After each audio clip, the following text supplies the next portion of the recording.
Paul, we're at 8 Oaks Cafe in Sunbury. We are on the Village Green area, which is the heartbeat of Sunbury. We're in the newly facilitated St Mary's Anglican Church, which our landlords, and they built the cafe for us, and we've been given the opportunity to be the custodians of this great place and to work between the church, the community, ourselves, and anyone that wants to visit and have our great food. The fountain is the gateway to Sunbury Village Green, and the Village Green hosts a lot of special events during the year. Sunbury Festival, plenty of other festivals that go through the year.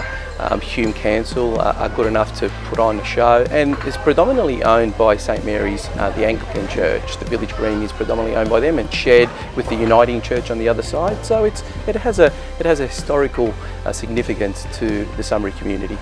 We were given, the keys to be able to operate a cafe, and we've turned it now into a dog-friendly cafe, pram-friendly, kid-friendly, wheelchair-friendly. It's a really nice place. When it's buzzing along on a Sunday, Saturday, you can see the kids having a lot of fun. Mums and dads are pretty relaxed because it's an open space. I guess I walked into the four walls and I sat down, and Norman and myself thought, how are we going to furnish the cafe? That's where we came across Nextrend.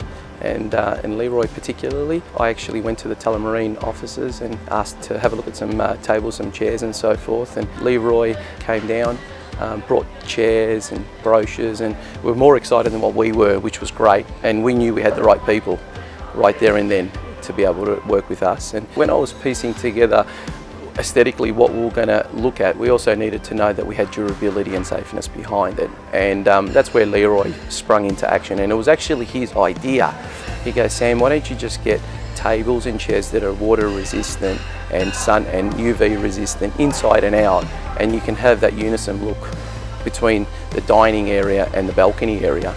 And I thought that was a brilliant idea. It was a great suggestion by Leroy, of course, and we took that on board, and it was just a matter of then piecing together the colours.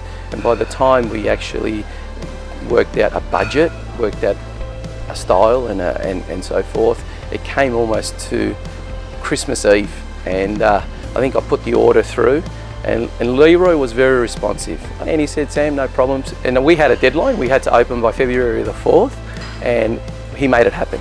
Because if he didn't, we wouldn't have had tables or chairs, so we couldn't have made it happen.